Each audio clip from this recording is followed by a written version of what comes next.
conservative, constitutional. It's the Andrew Cooperrider Show, keeping you informed on what's going on right here in Kentucky.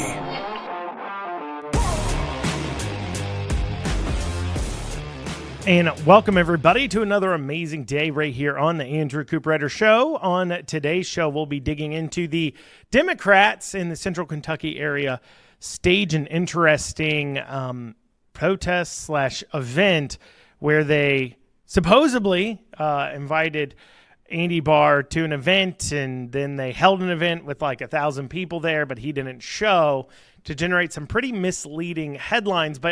And the same thing in the aftermath, I think some of the Republicans are going a little too far in their defense of Andy Barr. As far as the claims that they're making, we'll have that. Then also Beshear vetoes House Bill 495. He puts out a video message in the veto, but then also at the same time, quite frankly, we'll dig into that conversion therapy side of things that is in the 495 bill, but also Herald Leader political reporter Austin Horn brings up some aspects of 495 that he says the LGBTQ activists are more worried about. We'll follow up with that. Then finally, I'm going to weigh in on a story that's been really around the media a lot, but there has been a whole lot of, I guess you'd say, liberal viewpoints on this, or people who are actively out to get Matt Bevin in this issue regarding his adopted son, Jonah. I'm going to weigh in on this a little bit differently. It'll probably be one of my more controversial segments because I've been reading the stories, been following along, and not only do I have some questions, but I'm starting to get a viewpoint of a timeline that I think is more accurate than the story the media is portraying on this. And quite frankly, well, you'll just have to hear my take on it, but I think the Bevins are getting a little bit of a bad rap here. To say the least. So we'll dig into that unfortunate story. It's just an unfortunate story in general, but we'll go through that today too as well. So we'll have all that and more today on the Andrew Cooperrider Show. Before I dig down into it, please make sure you like, comment, share, subscribe. Make sure you're tuning in and listening to every episode of the Andrew Cooperrider Show.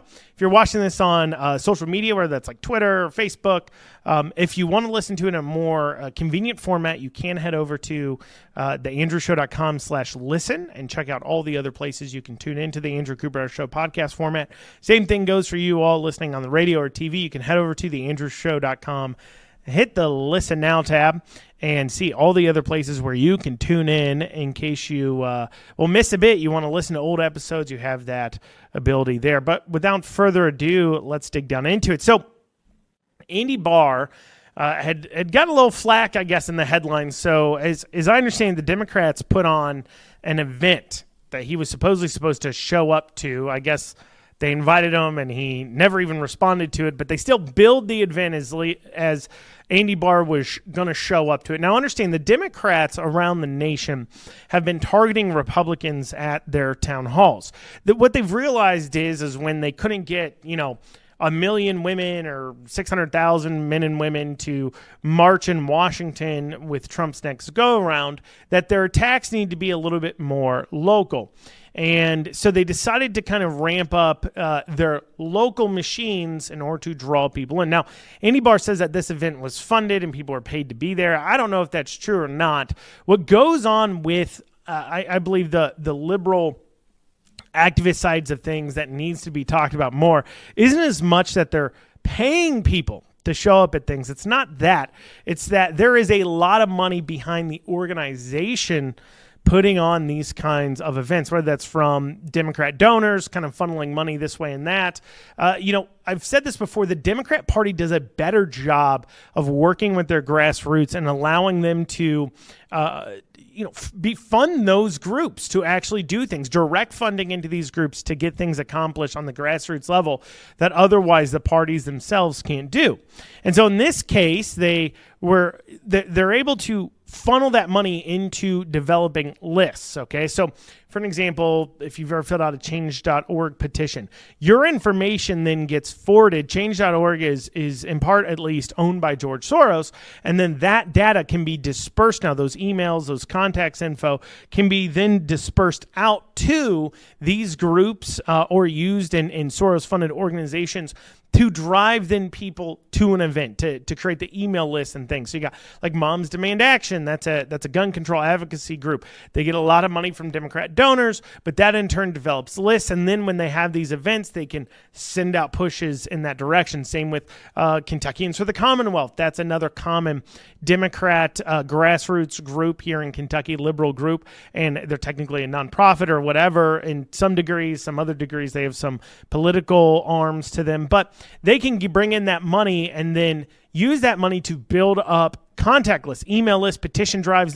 They'll go out and knock doors for silly things to get people to sign, give them their phone numbers, give them their emails. So then when they turn around and put on these events, they can send that out and get a lot of people in. So it's not as much that they're quote unquote paid to be there, but more so that the money's being used in a data operation to be able to spread the word quickly. And Democrats have invested a lot of time and money into this. And that's because, once again, they work with their grassroots. I've gone into why Republicans won't work with their grassroots, and in large part it has to do with the fact that, quite frankly, Republican grassroots want a smaller, less intrusive government. And while the Republicans may run on that, that isn't what they actually want. So a lot of times the party isn't willing to work with the grassroots the same way Democrats are, because what Democrats' grassroots want is government to solve all their problems. Well, that lines up well if you're somebody who wants a bigger government, which is what the Democrats want. So anyway, so they hold this event, and they've got a sign out there that says Andy Barr's supposed to be here, and of course, Andy Barr doesn't show. Why would he show to a Democrat event put on? And so instead it turned into, I guess, a speaking event for some of the local elected people and everything else, which is what it was always supposed to be. And the reason why they're targeting this district so much has to do with, quite frankly, some of what's going on with our Senate race. So we see that Andy Barr quite clearly is eyeing up that race for the Senate, which will now leave the 6th congressional district as a non-incumbent district. And to remind you of how vulnerable this district is, now granted, it's been redistricted to make it a bit more conservative, but if we rewind to the last Trump term, midterm election, when Andy Barr was an incumbent, now granted, he was up against Amy McGrath, who was very well funded, he only got 51% of the vote. And if Democrats are smart, they're actually going to, I think, focus more attention on the 6th congressional seat that will become open than they would the Senate race. Because the last time we had a Democrat senator in the state was, 99 with Wendell Ford, right? I believe so, yeah. 99 with Wendell Ford. And then, but when we look at the 6th congressional district, literally we just had to rewind to 2012. Sounds like a long time ago, but that's really only 12 years ago compared with 25 years ago. And we see Ben Chandler had that. He was defeated by Andy Barr, but we see Ben Chandler had that seat. And then when we see once again that in a 2018 election where it was Barr versus Amy McGrath, Barr once again only took 51% of the vote. So it leaves that opportunity for in an open seat election, they have a better chance of winning the 6th congressional seat than they do winning something like the Senate seat that's statewide. I think that's why they're going to be targeting that district specifically. It's a chance to pick up a Democrat congressional seat for them. But also, I think something that is important to note here is now Republicans in response are going over the top, pretending because Andy Barr is being attacked because he's not talking to constituents. That's what they're saying. That's what the claim is about this event. However, Andy Barr's defenders are saying, well, Andy Barr's great at dealing with his constituents and he's always available to them and as such. Now, I know a few Republicans in the district that certainly would disagree with that sentiment and would not be on the bandwagon that Andy Barr has great constituent services. He's somewhat vindictive in a way. Politically, he's known as that, being the type of person to exact revenge. Heavy-handed tactics going on as far as shoring up his support, as I'm being told, calling up people saying either you're with me or you're against me, and demanding their loyalties right now before even he's declared. But it is just worth noting that I would not say that Andy Barr is fantastic when it comes to constituent services. And he does speak at a lot of events, granted. Doesn't really take a lot of questions at said events, as I've witnessed. The events I've been to probably at least a dozen. And he doesn't typically take questions at those events. But regardless, it is an interesting move by the Democrats. So coming up after this, we'll be digging into Andy Beshear's veto on House Bill 495. We'll have that after this short break. And you're back here on the Andrew Cooperrider Show. Andy Beshear, he vetoed House Bill 495. He actually did it, I guess, at a fairness campaign dinner. The fairness campaigns and LGBTQ advocacy group, they mainly push these things called fairness ordinances, which is to say, actually, to extend the kind of civil rights protections that are afforded to, race and gender, to push those onto LGBTQ beliefs. Obviously, that runs into some conflict when it comes to religious rights and religious beliefs, as you're dealing with things like the cake baker shop or some of these other aspects. And the Fairness Campaign kind of falls into that category. But I guess he was at a dinner there, and he did a veto. He did shoot a video in typical Andy Beshear fashion, which, can we pause here for a second? And this is frustrating for me because I know my tax dollars are funding people to staff Andy Beshear's office. And I'm sure some of those roles and responsibilities are media relations, and they're meant to make Andy Beshear look good. But he has been doing recently these videos where he's just got his camera held so close to his face. Like, hold it a little bit farther away, but he'll hold it so close, and it's like angled badly, and he's like shooting this video. And I think he thinks they're endearing, and there's a way to shoot these selfies in a way that's maybe if you're trying to get the personal feel, so you don't want somebody to hold the camera and record it, but you can work on getting better angles of how you hold the phone. Maybe hold it up higher, hold it here, whatever.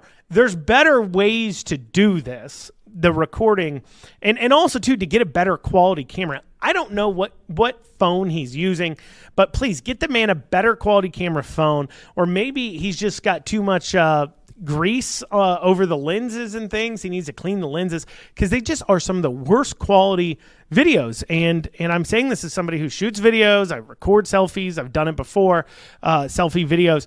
And there's just, frankly, this looks awful. And considering you have people paid probably enormous salaries, all considering, on your staff that are supposed to make you look good, and you keep putting out these horrible looking videos, just drives me up a wall. Because while I don't like Andy Beshear, the fact that we're paying people to fulfill this job for him, and they're failing so much, either it means that his office, people are so afraid, and I know I'm going on a big tangent about just him shooting these videos, but they bother me a lot. The fact that either people are so afraid of him that they're not willing to tell him, look, buddy, you look awful in these videos. We need to change up your angles. Let's work on your lighting a little bit better. Let's make sure you just look as best you can, instead of these up the nostril, too close to your head videos. Maybe zoom out your camera. Let's get you a different camera that can zoom out, or something along those lines. Instead of having that conversation with him, they're either too afraid to do it, or they're too incompetent to do it. So either he's hiring bad people, or people are so afraid of him that they're not willing to let him know of this very valuable feedback that would make him look 10 times better. I don't know which it is, but it is worth mentioning. But regardless, so he records this video. Let's go ahead and take a listen to it. Hey everybody, it's Andy. I'm in an elevator leaving the Fairness dinner here in Louisville. I just vetoed the House bill that attempted to overturn my ban on conversion therapy. Conversion therapy is torture on our kids, and no one should ever want to have to subject a kid to something like that. To everybody out there, you're perfect just the way you are. You keep being you. So there he's talking about his veto on House Bill 495. Now, there's something else in the bill that he didn't mention there, but first we're going to talk about the conversion therapy side of that bill. So to give you some background here, this past year, Andy Beshear issued an executive order trying to ban conversion therapy in Kentucky. Now, conversion therapy, when you hear it, a lot of people think, oh man, this sounds like an awful thing. They use the term to invoke the idea that people are literally doing like electroshock therapy to gay people to make them straight. Or doing things like showing them pornography or things like that to make them straight. And a lot of times that's not what's going on. Those things have long been debunked, and you can consider those things also to be bad without banning the concept of conversion therapy, which is simply banning the idea that if you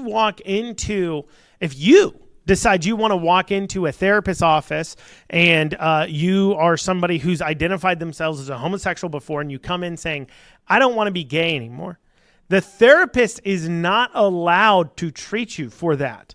These executive orders would make it to where you're not allowed to change, quote unquote, change a person's sexuality. Now, of course, it's funny that it can go one way but not the other way. But regardless, you're not allowed to change a person's sexuality. And the idea that you can be somebody who's been gay, homosexual, done homosexual acts, and then now but not somehow end up a healthy, happy, straight individual would mean that we would have to have no cases ever of anybody having gay behaviors and then ending up in straight, healthy relationships and saying, you know what, that was a mistake. I was confused. I had problems. I was dealing with issues. That is not what I needed to do, and I needed to change my behavior. But there are tons of stories about that. I know of stories regarding a person who I used to go to church with. And he was a gay man, actually even got AIDS from being and engaging in homosexual behavior. And then fast forward, and he's a straight man in a marriage. He ended up going into remission, but he's a straight man in a marriage and happy and not engaging in those kinds of behaviors. Now, the LGBTQ activists would say he's just lying to himself. He's denying his behavior. He's not living to his true self. But in the same way to say that, when it comes to, and this is just me talking as a Christian, while I may not deal with those kinds of sexual, I guess you'd call them desires or proclivities or struggle with that particular sin, we all have our own sins that we deal with, that we're all born to want to do, whether that is moving away from homosexual sex to premarital sex. That's a sin. And many people struggle with having premarital sex. That doesn't change the fact it's not a sin. It doesn't change the fact you were born to naturally be attracted to the opposite sex and want to enjoy congress with them as far as that goes. But that same idea that you resist those urges because that's what God calls you to do in a lot of ways, and I think that's the breakdown, is that Christians also believe you were born with the desire to engage in behaviors in straight relationships as well before marriage. But you're supposed to push those back because that's what you're commanded to do. But regardless of all that, if you are struggling with that, you're not allowed to come in and ask for help from it. You can't even seek the care you're looking for. That's a step too far. But the other thing conversion therapy is now brought into play, and they've wrapped up in with them, is this idea that of making a person who is identifying themselves as transgender to now no longer be transgender. So if you come in and you say, I think I'm a girl, and you're a guy, this would ban you from being able to say, you're not a girl, you're a man, you have, male chromosomes, you were born a man, you are a man, that is your body. Let's work on how we make you comfortable in your own skin without giving you hormones, without pumping you full of drugs, without cutting off body parts. How do we make you happy how you are now? Banning conversion therapy, because now they've wrapped that in. It used to be just the LGBTQ stuff, but now they've wrapped in the transgender stuff. And now the claim is I guess detransitioning would now become, with conversion therapy laws in place, detransitioning becomes essentially illegal. You can't, if you decide you're a guy who's now a girl, and then you go in and say, you know what, I'm so unhappy, I think I should be a guy. You're not allowed as a therapist to say, that's because you were born a guy and you should have never done this, but we'll work on it. Let's get you back to being healthy and happy in your own skin. Not allowed to do that. So the legislature took steps to say, look, this is wrong, this is incorrect, and passed a law protecting so-called conversion therapy, undoing Beshear's executive order. So obviously he has vetoed that. But there was another part of the bill that Beshear's pretty mum about. He's not talking about it. It deals with the provision that was added onto it last minute that banned Medicaid paying for gender-affirming care. Now, this is from Austin Horn. He had posted about the veto message here, and he says, in comments in this veto message, Governor Andy Beshear is focused on conversion therapy aspect of House Bill 495. As I understand it, LGBTQ advocates are generally more concerned about the Medicaid won't pay for gender-affirming care. Hormones are the main concern, portion. Now, that's interesting, that the LGBTQ activists are actually, they're less concerned about conversion therapy, which is fascinating to me that, they wouldn't be as concerned about that, because I guess their thought is that, well, a lot of therapists don't do it anyways. We've already captured so much of the therapy side of things regardless, that instead they're concerned about the fact that the taxpayer wouldn't be no longer paying for them to transition their gender, which is an interesting point to consider when we go over when this bill passed and we see Democrats claiming that this never happened. That in fact that we weren't paying for a lot of people to be on Medicaid and getting gender transition surgeries. This is a small, minute amount of the population. However, apparently that message didn't get through to Beshear, who slipped up. Somebody from his office slipped up. They sent a message to Josh Calloway going over just how many are on Medicaid, which prompted the fact that this bill needed to be passed, because they sent them how many people are on Medicaid receiving these gender-affirming cares at the cost of the taxpayer. And I'm sure Beshear was pretty upset about it. And when he saw how that played out, he wants to now distance himself from it. So we'll go over exactly what that message was and go over exactly what House Bill 495 does on the Medicaid won't pay for gender-affirming care. And then we'll be digging into that Bevin story after this short break. And you're back here on the Andrew Cooperrider Show. So I was going over House Bill 495. Beshear has vetoed it. It's the bill that stopped his conversion therapy executive order that got added on the Medicaid won't pay for gender-affirming care portion of the bill there kind of last minute. He's going over how Beshear, he'll talk about the conversion therapy because he thinks that plays well. He thinks that that invokes the images of homosexuals being held down and tortured in order to make them straight, pray the gay away or what have you. He thinks that plays well. Because according to polling data, those things do. People are against those things. I would be against the idea of torturing gay people to make them straight. I would think that's wrong as well.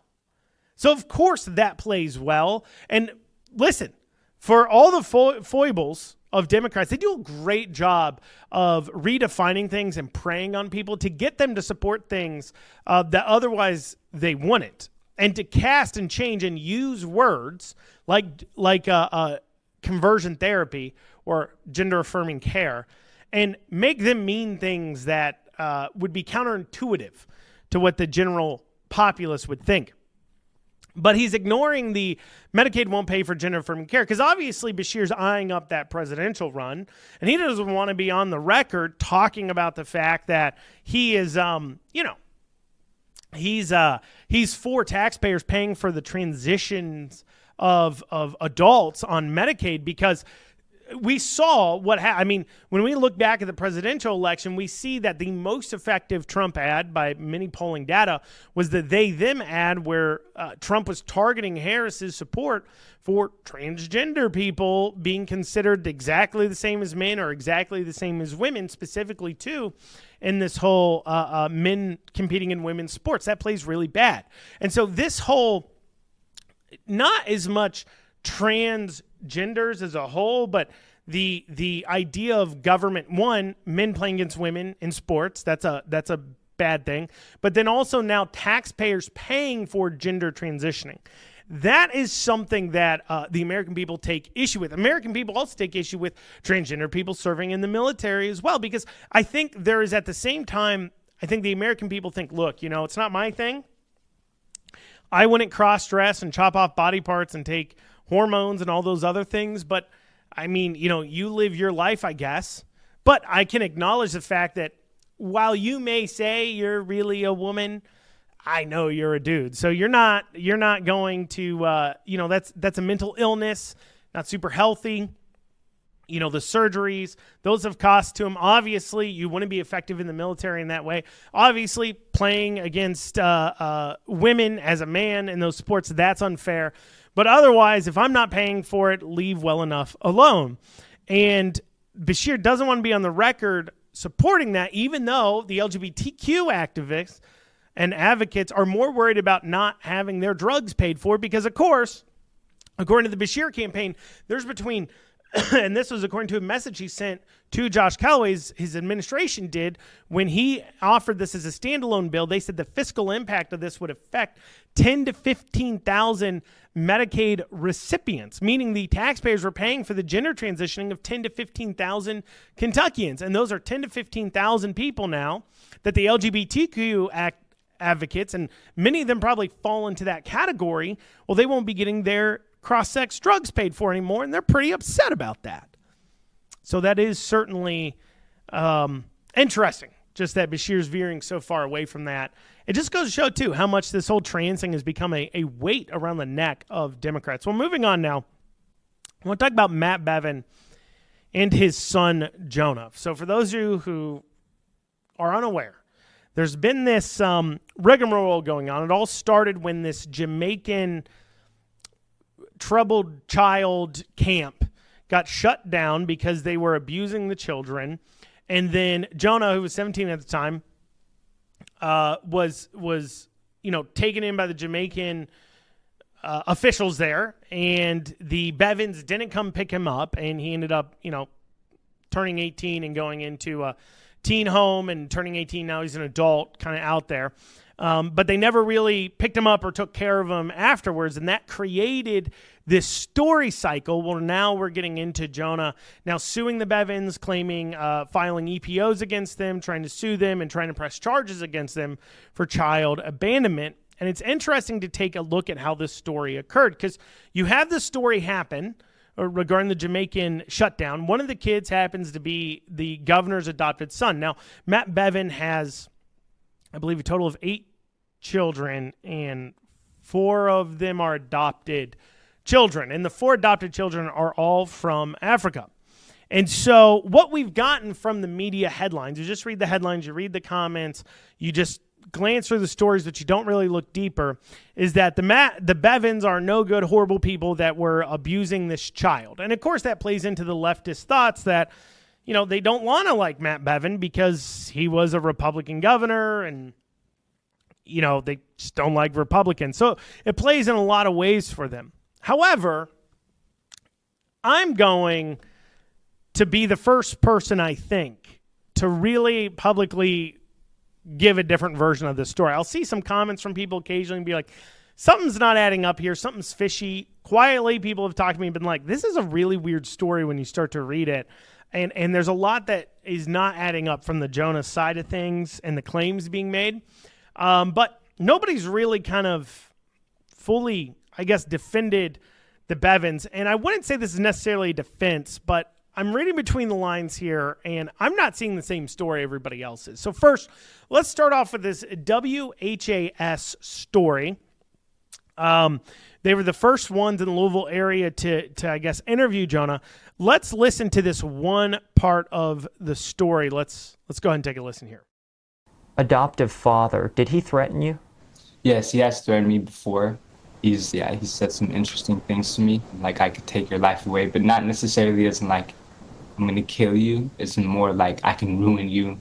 I can ruin who you are, Jonah, back in the U.S. and now homeless since he turned 18 late last year, wants his adoptive father criminally prosecuted. He talked to me just days after securing an emergency protective order against the former governor, whose attorney didn't respond to my request for comment. Glenna Bevin's attorney didn't call me back either. This is Kentucky Governor Matt Bevin.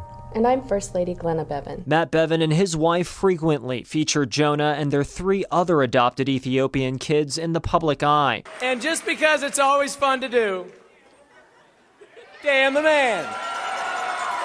telling KET in 2017 that reforming Kentucky's adoption system was the main reason he ran for governor. Jonah seen here on stage when Bevin won in the 2015 election, and again in this campaign ad during Bevin's re-election bid. You don't force those kids that have trauma to be on a stage and on spotlight 24/7. You can't do that to them. Children's rights attorney Dawn Post has worked with Jonah. His life was taken away by being sent to programs.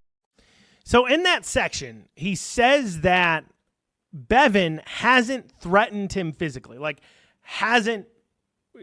He tells the story of Bevin saying, I could end your life, and who knows what context that is, because, context isn't offered. But even Jonah there says that he didn't mean kill him. He didn't mean physically harm him. He meant, in other words, end his life or make his life hard or difficult. And I want to point out who's sitting next to Jonah. Now, those of you listening to the audio format didn't see the woman sitting next to him. I'm going to do the best job I can of describing her. She's multicolored, short hair. She's about in her... If I said there was a 50-year-old leftist at an LGBTQ rally, the quintessential, I guess as J.D. Vance would call them, childless cat lady types, advocate, LGBTQ advocate. If I was to tell you to imagine that person in your mind, you would arrive at this individual, and rightfully so, because that's exactly what she is. I'm going to go into exactly who this woman is and why this immediately, when I saw this and I started looking at who that woman was, threw up a lot of red flags for me on this story may not be on its face as factual or as straightforward as the media maybe is portraying it. We'll have that after this short break. And you're back here on the Andrew Cooperrider show, final segment here. So I was talking about the Matt Bevin and Jonah Bevin story. I believe his last name is still Bevin. Jonah story. And, once again, I'm saying the story. I'm not going to pretend for a second like I have talked to the Bevins at all about this. I didn't call up Matt. I wasn't like, hey, Matty, what's going on with this? That didn't happen at all. I am literally getting this information by reading the same news stories everybody else is and then doing a little bit of digging and piecing it together.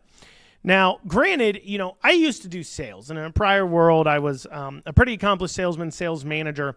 And one of the major teachers to me in sales was Zig Ziglar. And listening to his audiobooks and everything else. And one of the things he talked about when it came to sales, and this is carried over into my political thought process, is that reasonable people, equally informed, seldom disagree. And the idea in sales was that if you're a reasonable person who believes that this individual should buy this product, then all you need to do is inform the other person up to your level, and then you guys would agree that they should buy the product. That's the idea and thought process. In politics, though, I've kind of taken it to mean that people's beliefs about a subject or beliefs on a standpoint is all shaped by their personal individual experiences and information they have up to that point. And politics and campaigning and winning people to your viewpoint is all an information process where you're trying to share with them the information you want them to have to arrive at the same conclusion that they have drawn. And so if you want to look at a conclusion the media is coming to or wants you to come to, you got to look at what information aren't they giving you. And one of the things when I look at that WHAS interview was the woman sitting next to him, which throughout the newscast, they don't really reference. And that woman is a woman that goes by the name of Dawn J. Post, okay? Dawn J. Post. And Dawn J. Post is a lawyer, but also is a journalist and writes for The Lantern. I think she writes for, the Wall Street Journal or somewhere else. And she's also an LGBTQ advocate, a child's rights advocate. And so she's just a quintessential leftist. I looked at her website. Like I said, she seems like a childless cat lady. Based on her photos, I think she's a childless dog lady. She does have a dog instead of a cat, I guess. But anyways, multicolored hair. She's like 60. She's got these arm tattoos. Not saying there's anything against per se arm tattoos. I have arm tattoos. But anyways, and she's an LGBTQ advocate, and she's out of New York. And I think that is an interesting point, that this is clearly a politically motivated woman. And so this story breaks, and then it seems like this woman has come to him. That's just what it seems like to me, and has gotten him to, and is using him to forward this story.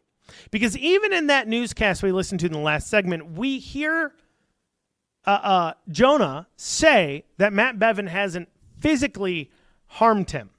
In fact, Glenda Bevin, keep in mind the Bevins are going through a divorce right now, but the attorney for her, which is asked during his closed questioning that happened in court here recently over the emergency protective order about it being permanently instated, asked, because it's filed against Glenda Bevin and Matt Bevin, asked specifically, has Glenda Bevin threatened you in any way or been violent with you or really even seen you within the past year?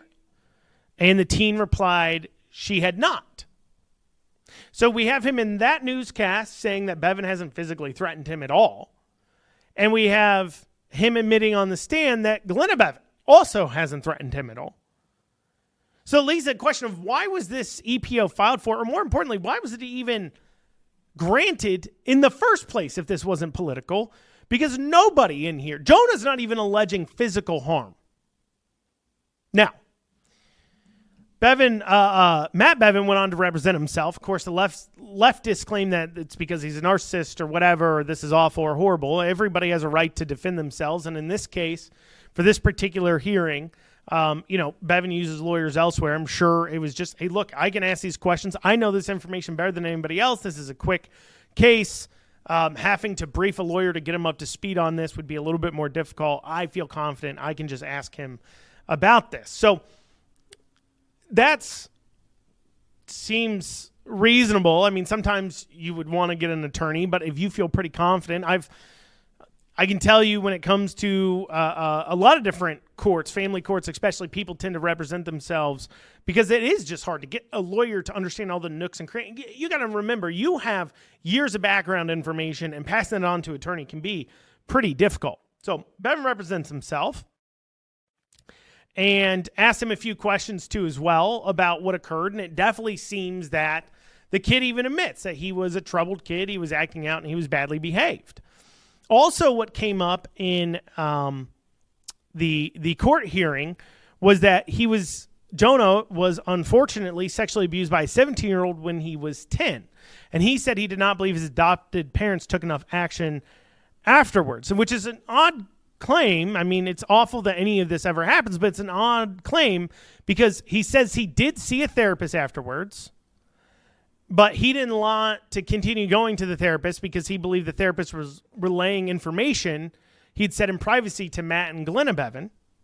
And then while being questioned by Glenda's attorney, Jonas admits that the assault was reported to the police for prosecution. So the Bevins sent him to therapy and referred it over to the police. They didn't protect this 17-year-old that sexually assaulted him when he was 10. They filed with the police and took him to a therapist. And as unfortunate of a situation as it is, I don't know what else you want parents to do.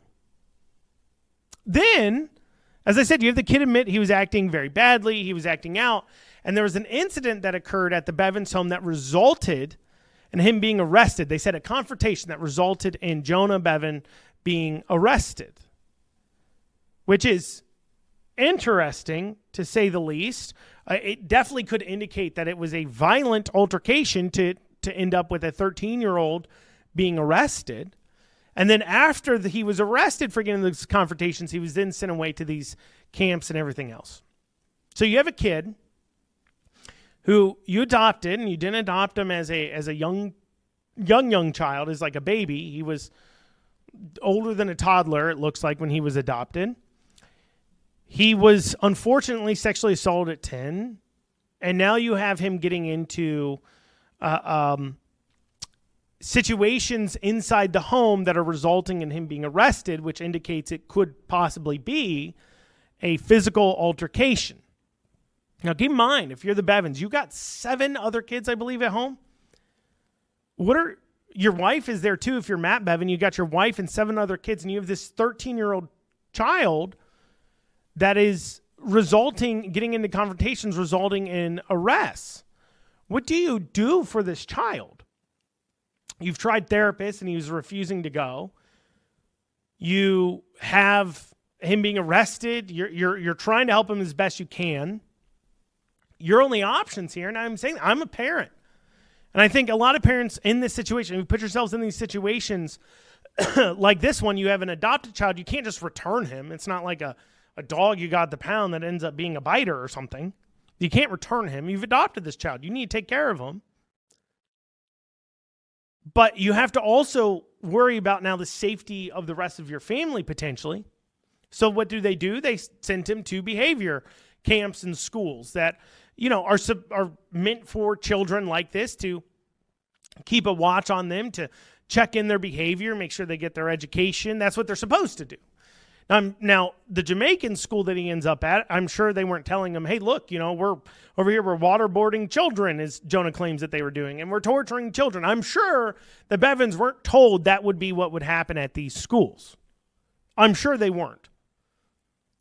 But they're looking at saying, we're out of options.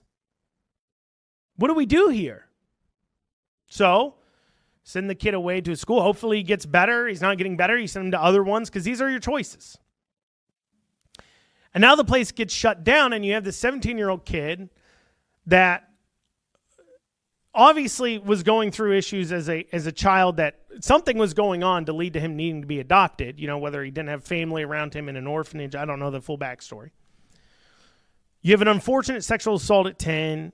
You have arrested at 13 for a confrontation inside the home.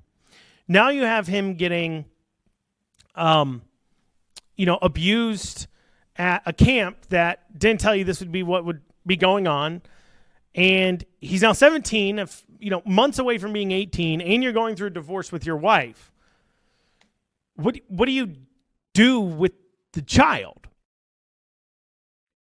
I don't think necessarily just abandoning him was the correct move, per se, in Jamaica. Maybe helping him get back to the States, and I don't know. I mean, you're worried about him being violent with your other children, with you. So Bevin then, I guess in an attempt to help him, says, we figured out your mother actually, your biological mother's actually alive. We thought she was dead. You thought she was dead. We were told she was dead. We found out she's alive.